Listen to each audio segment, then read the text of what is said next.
Aloha, namaste. This is Radha Home, and I'm here with our full moon forecast for Tuesday, March 7th. It's going to be at 2:40 a.m. here in Hawaii. So that's 4:40 a.m. Pacific time, which means it's really early in the morning on Tuesday. So really Monday night is the fullest that the moon will be. And this full moon is in a star called Purva Falguni in sidereal Leo. Purva Falguni is the part of Leo where we are enjoying the spoils of being king. It's where we have pleasure and, you know, love, lust, beauty, and these kind of things. It's where we have wealth and possessions and comfort and ease. And it's where we have to be mindful that we're not falling for things with our eyes, that we're not desiring or lusting after something merely because we see its beauty with our eyes. We need to look for deeper substance in what we pursue. And this particular star is part of a pair. So there's Poorva Falguni and there's Uttara Falguni, and they make up the two legs of a bed, and they're like the marriage stars. So Poorva Falguni is the part where we're reveling in the delight, we're reveling in the enjoyment. Maybe it's the honeymoon phase, everything's all, peachy keen and roses. And then Uttara Falguni is where we need to get more serious and make contracts and agreements and turn that lust into genuine love, where there's commitments that are honored and agreements being made, and the two people are compromising with one another, or I suppose two or more people. So this particular place in the sky is one that offers us a lot of fun, right? It offers us a lot of playfulness and a lot of joy and a lot of, feelings of wealth and abundance. The deity of this star is named Bhaga, and Bhaga is the god of wealth. He's the name Bhaga actually means vulva, so it's female genital organ, and it obviously brings delight to many people. And he's also a god of love, of lust, of like the eros love, not the agape love. And he is known for having one eye poked out by Shiva. Shiva in his manifestation as Virabhadra, as the warrior. If you've ever done a yoga class and done Virabhadrasana, that warrior pose, he came through a party. It was really more of a puja, a ceremony that he wasn't invited to, and he had turned into Virabhadra because he knew that his wife Sati had died, and he felt it and came to sort of ransack the party. And each of the different deities there, he did something to. Pushan the shepherd, he knocked out his teeth, and Bhaga, he poked out his eye. And often we'll see, like I know several people who have Purva Falguni as their rising star, as the star of their rising sign, and they do have kind of like a winky eye. So these kind of things about the stars and about the deities honestly show up in physical ways in the people who have these planets as their natives. Another really interesting thing about this star is, well, it's right across from our sun, obviously, because in a full moon, you know that the moon is across the way from the sun. New moon, they're together, and the moon is dark. We can't see it because the moon would technically be out when the day is light and bright. So we can't see this. We can't see the moon. It's not that the moon disappeared. And then the full moon, the moon is across from the sun. So at night, it's at its brightest and it's being lit up by the sun. Just in case anyone doesn't know that. I'm always shocked by the little like details that people don't know about astrology and astronomy and how they work together. But the sun is across the way in the star Purva Bhadrapada, which is the star, I've spoken about this a bunch recently, is the star of awakening. It's a star where we recognize that we are we are beyond these bodies. We're beyond these outfits that we're wearing, and we are a soul. So this axis, this Purva Falguni, Purva Bhadrapada axis, is a really potent one for our self-realization, because Purva Falguni can bring us deeper into our karma, right? It can create more samskaras for us, more life lessons, more karma we have to clear in our lives. And Purva Bhadrapada is trying to release us from that. So it's this dynamic of, should we let go of our bodies or should we dive deeper in and really revel in it? The sun is, of course, our consciousness. It's our soul. It's our connection to source itself. And the moon is our mind and emotions. So across the way, we're fixated in the mind and in the emotions towards that which is of this world and that which brings us pleasure, and that's that which brings us delight. And we just need to also be mindful that in this Leo Aquarius axis, we're dealing with the king versus the little people. So those in power, those in rule, of course, we can see the ways in which they maybe are greedy or lustful, or taking things for their own benefit and not thinking about the collective. And then we can see how people might want to fight for the little people and battle in that regard as well. But one of the things we don't often think about, and it's really important in this particular cycle, if it was a new moon in Leo, it would be different. But because it's a full moon, it means the cycle was really an Aquarius cycle. So it was a cycle of humility. It was a cycle of, feeling some fear or hiding in the shadows and not necessarily owning our power, because it is across the way. So what this full moon is asking of us is not just to recognize other people in power, but to also recognize the power that each of us hold. And we all have power in some way, whether or not we think of ourselves as powerful people, whether or not we're actual leaders or in charge of any actual thing in life. We all hold some type of power in this world, and there's something that we bring to the collective that only we can bring. And if we all recognize what that is and show up with it, then the collective is stronger, right? If people are hiding out and saying, oh, well, I'm not that great, or I don't really have anything that special to offer, or there's all those other people doing the same thing as me, like I could say, there's so many Vedic astrologers now. Does anyone really need to hear what I have to say on the same thing? Well, the answer is yes, right? Because there's specific things that I'm going to say or note that are going to be different from someone else, and it's going to resonate with certain people. And if you're an astrologer, you can see it in people's charts. I can see why the people who are getting a reading with me are getting a reading with me. I can see exactly what the things are in my chart that hit their chart and why I'm the right astrologer for them. So likewise, that's true with anything, whether you're, a jewelry maker, or whether you're working in construction, or whether you're the CEO of a company, that there's some value that you can bring to the world. And if it's not in what you're doing, if what you're doing feels meaningless to you and doesn't feel like it empowers you in a way that you can empower society, then that's something to look at and consider ways you can shift your life so that you can bring more meaning and purpose into what you do.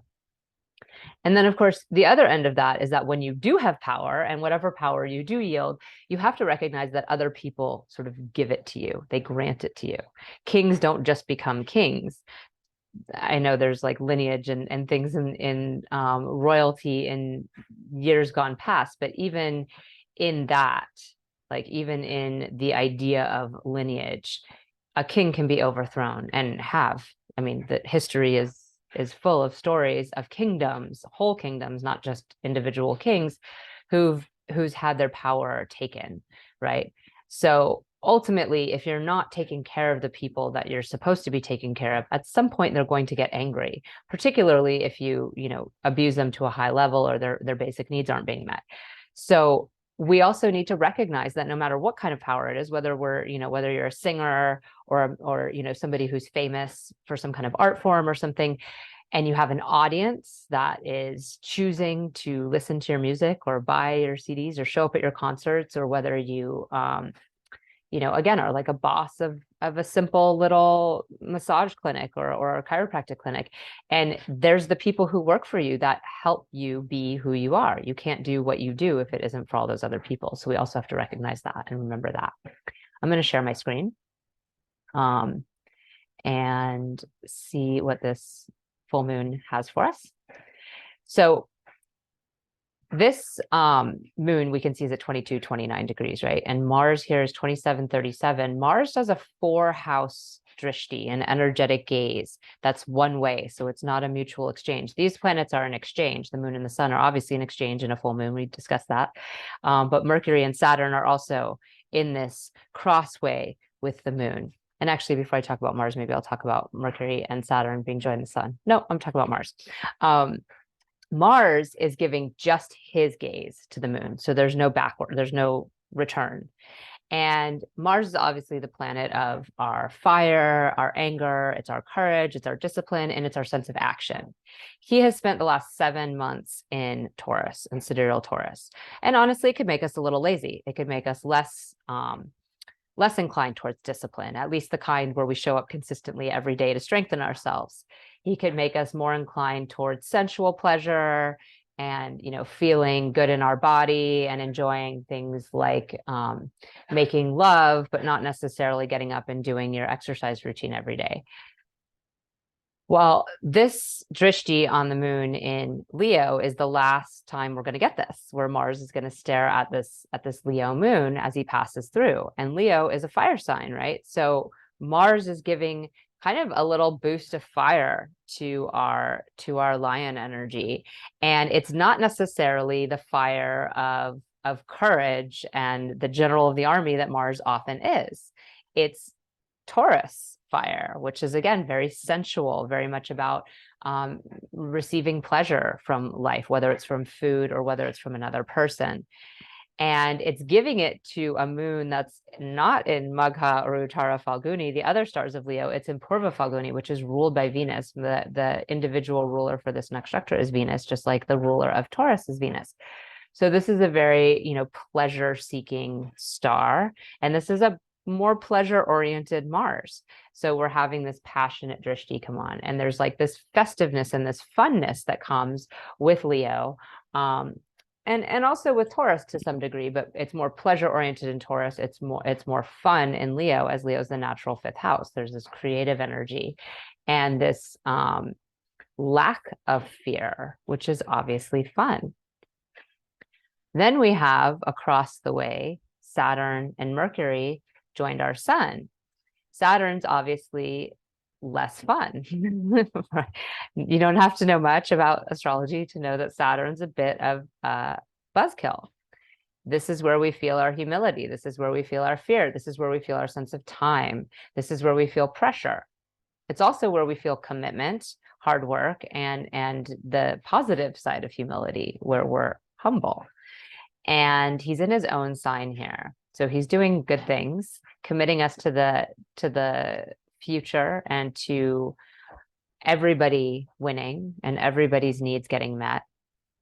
But it can be a little bit of a reminder on this moon. And he's in early degrees. So it's really the moon as I'm speaking today on Monday on the 6th. This is really when he's hitting the moon most strong and giving us maybe some feelings of fear. Maybe for some people, it can feel like depression.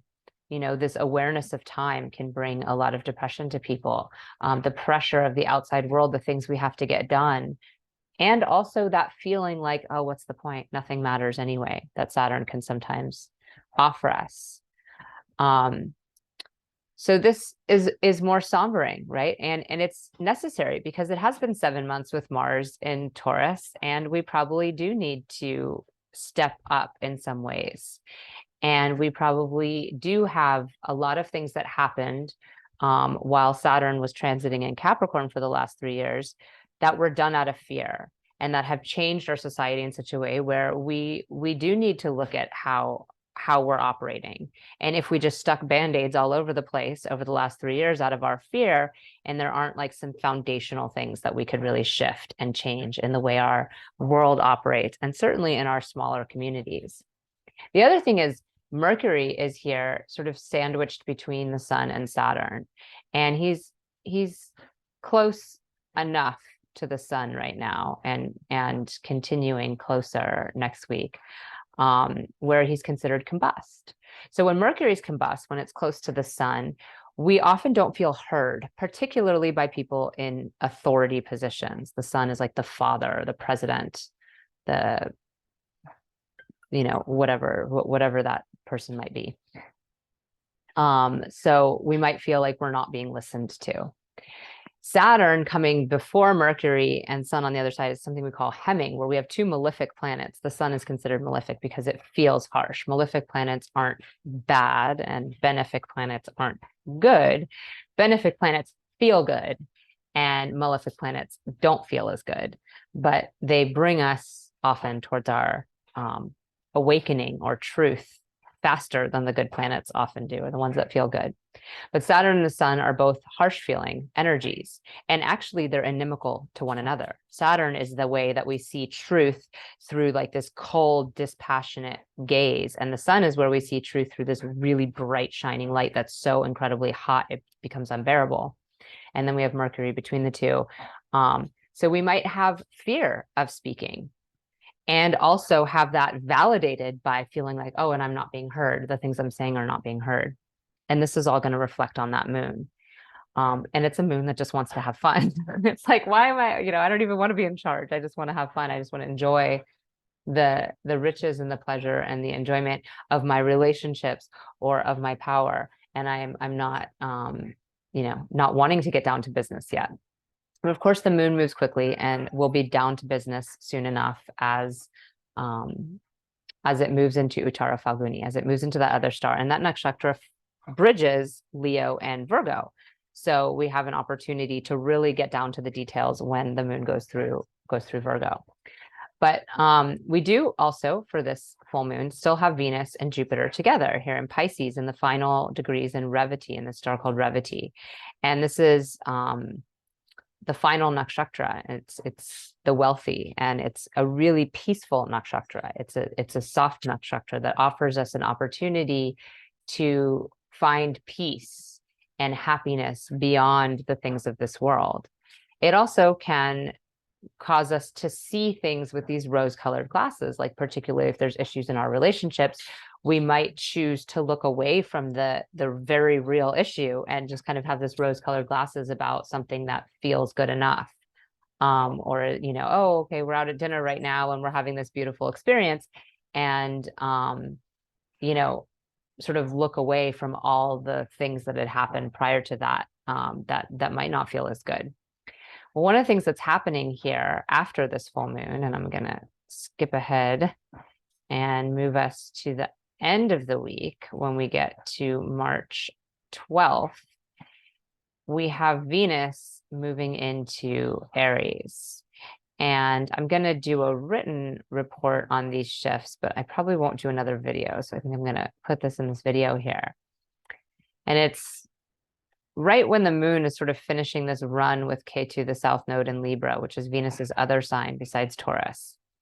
So we have this sort of harshness cutting through our feelings, separating us from our feelings, really having us look away from our feelings, which is what Ketu does, in this place that we've returned since March of 2022. So this has been a year now that we've had this axis of Rahu and Aries and Ketu and Libra, where we're pulling away from our diplomacy and we're hyper-focused on our selfishness. Well, when the ruler enters here in Aries, we're going to be really, and particularly with the moon here, this is going to feel pretty cutting on this day, on March 12th. But even before that, because the moon will be joined Ketu, we're feeling this like sort of painful experience of disgust towards our own emotions and our own feelings, particularly as they relate to the relational realm, maybe our needs and feelings in relationship, or how we express them, or how often we fold or compromise when we don't want to or don't mean to, for some of us. And then maybe for other people, it's more of a selfish thing where we're hyper fixated on what we want in relationships, and we have trouble compromising or trouble seeing other people's perspectives or what might bother them. Well, Venus in Aries is a pretty selfish placement. Generally speaking, when Venus is transiting Aries, we're more self-focused. We're not as into compromising. We have, our agenda, we have our goal, and we're going for it. And if you get in the way of that, or you're, not going to just go along with it, then you can get out of the way, because This is what's important.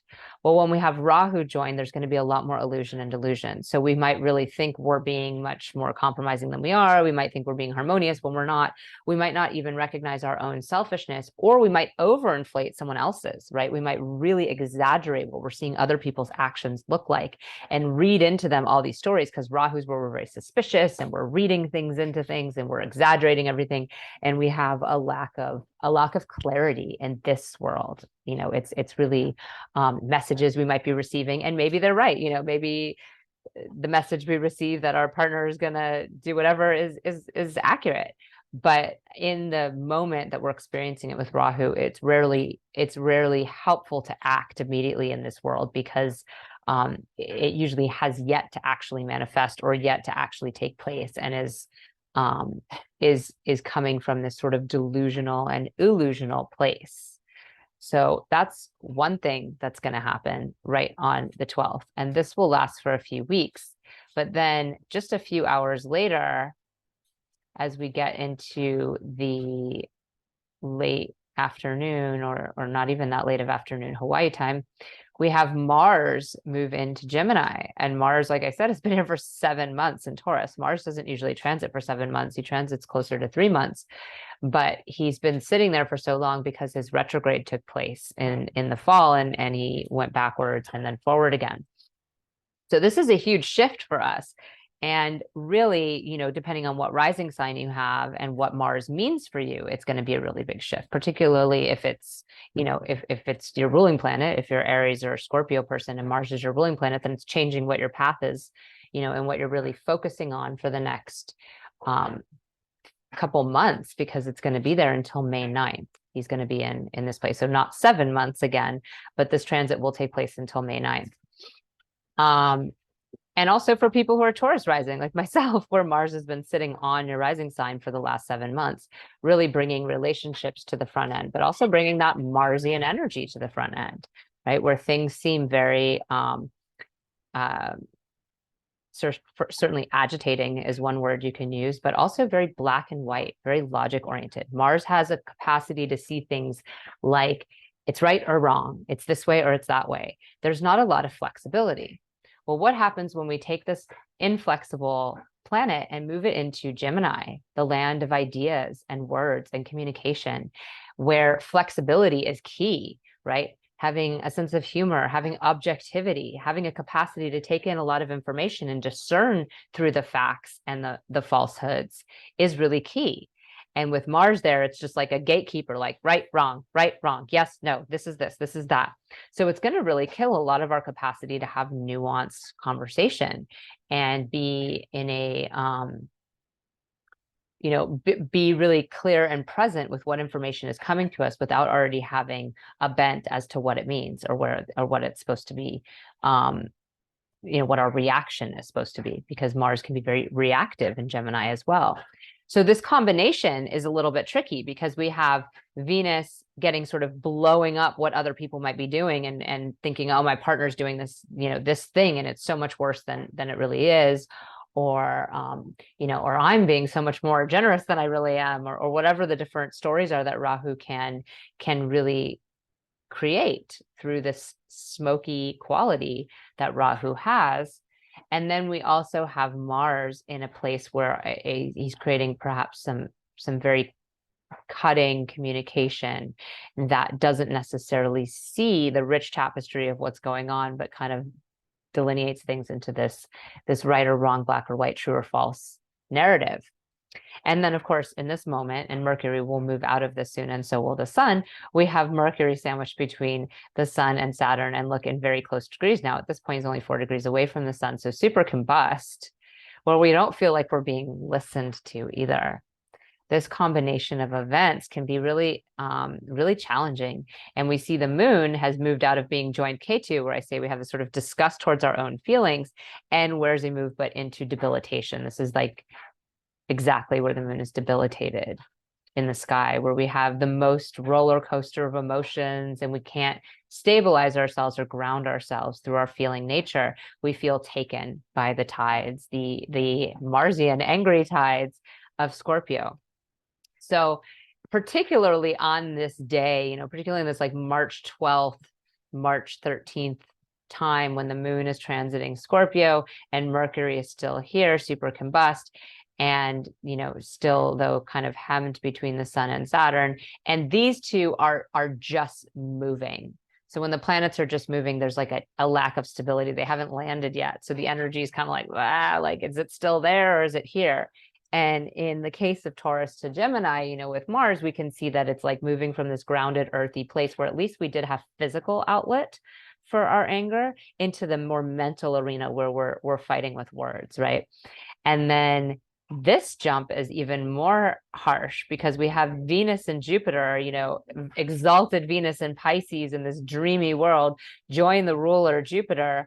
And now all of a sudden we're jumping out of fantasy into this new kind of fantasy, a more illusory and like harsh fantasy where we're expanding and really, seeing things different than they are in our relationships, but also having this more selfish bent and being hyperfixated on it. And then the other part of this is that this is called the Gandanta point. And the Gandanta point is this particular place between the water signs and the fire signs. And it's a place where there's no nakshatra, there's no star to bridge the two. So as I was, I guess I didn't talk about it here. I've been writing so many reports, I can't remember. But the Mars is moving in on Mrigashira. So this star is in Taurus and it's also in Gemini. It's the searching star. We have the sun about to move into Pisces from Purva Bhadrapada. So that star I was talking about where we're like losing our sense of the body and moving into our spiritual nature, that bridges Aquarius and Pisces. But from the water signs to the fire signs, there's no nakshatra. It ends bluntly. Revati ends. Ashwini begins. And Gandanta is a knot. So it's a karmic knot we have to untie if we want to smooth out the paths from one place to another. Generally speaking, it's kind of a harsh portal to walk through. So not only are we jumping from this sort of dreamy land of an exalted Venus joined Jupiter into like this kind of Aries place with Rahu, like, where our happiness is much more conditional and we feel like we need to go out and get it. Like Rahu has a devouring quality. It's a head. It's like the neck and down to the tail is Ketu. And the head is just sitting there eating, not even sitting there, floating around, like trying to find more things to devour, like out of, Pac-Man or something. And so there's this obsessive quality instead of this peaceful, I can be happy for no reason. It's this new sort of obsessive quality of having to like go out and devour happiness and really find it and fixate it on how it comes and the messages of how it's coming and this sort of delusion and confusion and suspicion around how other people are not giving it to you. So this alignment can be a little bit difficult right around March 12th and March 13th. And of course, the Venus and Mars thing will continue for for a few weeks with Venus, and then for months, for March, April, and into the very beginning of May for Mars. So and from there, Mars moves into debilitation and Cancer. So we have a rough spell with our planet of action and discipline and courage right now. And it's just something to be aware of. And then, of course, in just a few days, the Sun and Mercury will move into Pisces, and we'll have this sort of polarity of like being in the dreamy, watery land of Pisces and having these sort of agitating issues with our planets of Venus and Mars. So I wanted to share a little bit more about that in the video. This is also the holiday called Holi in India. And it's really celebrated all over the world. Many people call it the Festival of Colors, or they've seen people throwing these kind of powdered colored things on each other in pictures, and everyone just gets very festive. They get in the streets, they get in the villages, they get out by the lakes or the rivers or the bodies of water, and it's this huge celebration. And it's really a celebration of spring in many ways, right? This is the ending of winter, the beginning of spring, and there's all the colors and all the flowers. It's also a triumph of light over darkness, which is also about the seasons, right? With the equinox is right around the corner, and we're moving out of the darkness and into the light. And there's a story around the actual overcoming of evil, with one of the avatars of Vishnu turning into a lion, which is, appropriate for this month of Falguna, which is the Hindu month that correlates to this time of year on the Gregorian calendar. And of course, it indicates there's a full moon in Leo. And in the story, he becomes Narasimha. He becomes the lion-headed deity, and he overcomes this demon who is basically trying to kill his own son because his son is so devoted to Vishnu. And his sister's name is Holika, and Holika has a special boon from the fire god, from Agni, that she can't be burned by fire. So his final attempt to kill his son is to actually put him in a ring of fire on Holika's lap, and thinking that she's going to be okay and that he'll burn. But actually, the boon only works when she's alone. It doesn't work when she's holding a small child. And so she does burn. And the child actually manages to survive Prahlad because he is so devoted to Vishnu that protection comes for him. And then after that, Narasimha comes out of nowhere, and he's able to kill this demon because there's all these boons that he received where he couldn't be killed at night, he couldn't be killed at day, he couldn't be killed inside, he couldn't be killed outside, he couldn't be killed by a man or a woman, he couldn't be killed by a god or a man. I think that was actually it. Usually women are not a part of it. But he comes out, he's a lion, right? But he's like a half lion, so he's like half beast, half man, and or half god, and he kills him like right on the hearth of the home of the palace. So he's like not inside, not outside, and it's like right at dusk. So it's not night and it's not day. Anyway, this story is one of the primary stories of Holi. And another story of Holi is about Krishna and Radha coming together and their divine love affair. And this is actually kind of has to do with the paints itself and the way in which we celebrate Holi, and the festive quality of it. And it's that Krishna was very sad. This is when he was young and he was first meeting Radha amongst the gopis in Vrindavan. And he felt sad that his complexion was so dark. Krishna actually is the dark one. It's the same meaning as Kali. And it's also like, if we think about the dark half of the month where the moon is waning, this is Krishna Paksha. This is the darkening. So he's got dark complexion, which we often see as blue, and Radha is very fair. And so he complains to his mom or is, crying to his mother about this. And she says, well, why don't you put some gulal, some of these different colors on you? And then you won't be able to tell the difference. And so he playfully puts some on her, and that's how the first Holi celebration began. And as we move through this particular time where we're thinking about, this, especially, where we are, I'm in Hawaii, which is probably sunnier than many other people. I know there's been snowstorms all over the country. We've actually had epic rainstorm for about a month. It's been just downpouring, and we finally have some sun. So as we start to move into this time where we have literal sun and spring coming and flowers and colors, and it feels like we're coming up out of the dregs of darkness. But also, as we have quite a lot of movement planetarily from where we've been, we just spent 3 years with Saturn and Capricorn and the sort of zone of survival, and now we have some movement with him in Aquarius.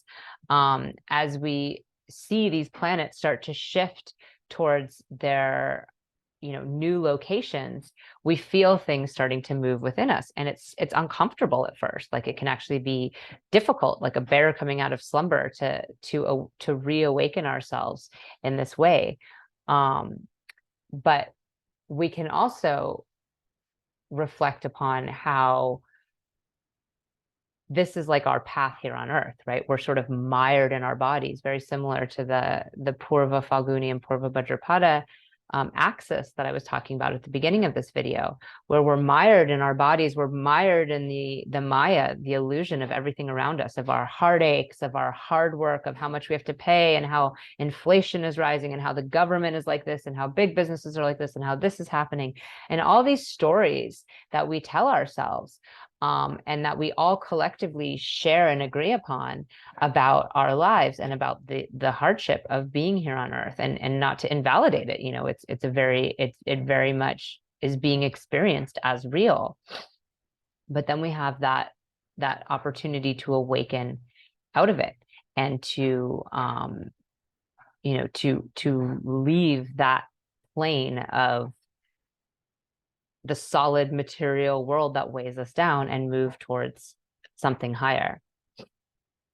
In the one story, and I know I've told this story actually several times, because I often tell it when Anuradha is the nakshatra, but I also really like it when it relates to Satyabhishak. And I'm actually going to share my screen again, because I think that what we have is, oh no, we don't have any of the stars here in Satyabhishak. Okay, well, I'll just give a little piece of the, I thought Mercury was in Satyabhishak still. Oh, for the full moon, it might be. I think it is, because I was looking at this before. Yeah, so Mercury's in Satyabhishak on the full moon. Of course, it's hours earlier than this, 1340. And Satyabhishak is the 100 healers. And there's a story about Krishna being really sick. Right after he had to leave Vrindavan, he had to leave Radha, he had to move to Dwarka to be a prince and eventually a king, because that was his place in life. And she was just, going to be this gopi, this milkmaid. She had to marry someone, and he had to marry many women and live in this palace. Well, he fell very sick. And Satyabhishak is said to be the star where if you fall sick underneath this star, you might never find the cure. And if you find the cure underneath the star to what ails you, you'll be healed forever.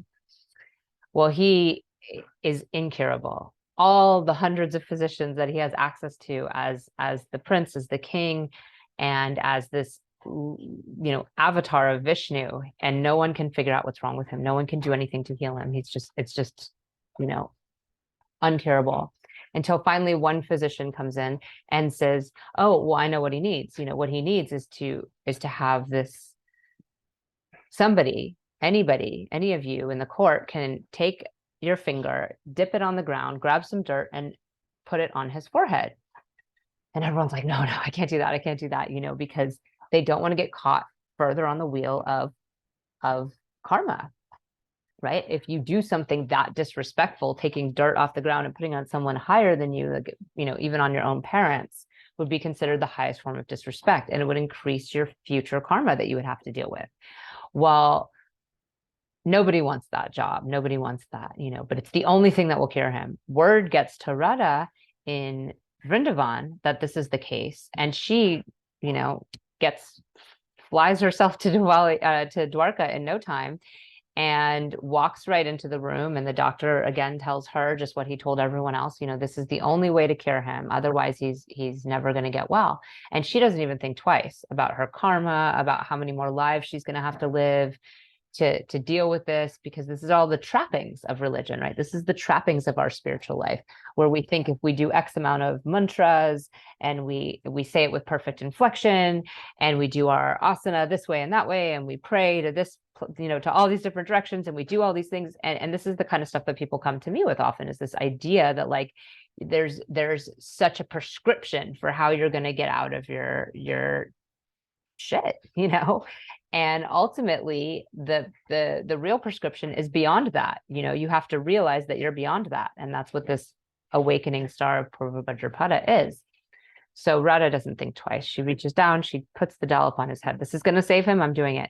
And what happens? But she doesn't get more karma. She doesn't fall back onto the wheel of time. She becomes realized, and she becomes his other half in that moment. And that's when they become Radha Krishna. That's when they become beyond just this enchanted love affair of Vrindavan and of young lovers. But she matures in that moment, and matures beyond even just being a woman. She matures into this unconditional love and of God status, from being like a human who we pray to because her devotion to God was so powerful that that's the highest level we could ever reach, that level of love and devotion to actually being the other half of God.